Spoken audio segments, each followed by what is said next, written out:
So many years ago, I went to this church, and I guess you could consider it like a Word of Faith church, right?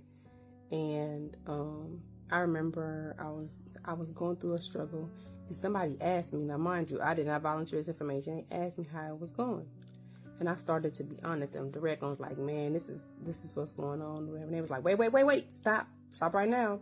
You can only speak faith, right?"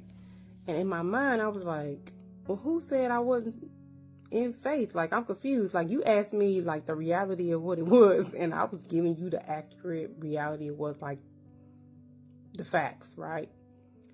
And I was remembering that, and God was reminding me, like, there's this misconception that you just need more faith, right?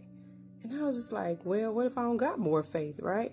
The man who in Matthew chapter 9, there's a man who brings his son to Jesus. Well, he brings him to the disciples, and the disciples can't heal him. And so, Jesus show up, and he's like, "Man, I brought my son to your disciples, and they couldn't heal him," right? And he said, "But if you could have mercy and compassion on me, if you could do it, like, I appreciate it." And Jesus was like, "If I could do it." Like, what? Jesus was like, "It'll happen if you believe," right? And the man says one of the most honest things. He says, "I believe, but help my unbelief." What God was highlighting was the man showed up with the amount of faith that he had. And when he encountered Jesus, if he was like, "If this ain't enough, I need you to give me some more."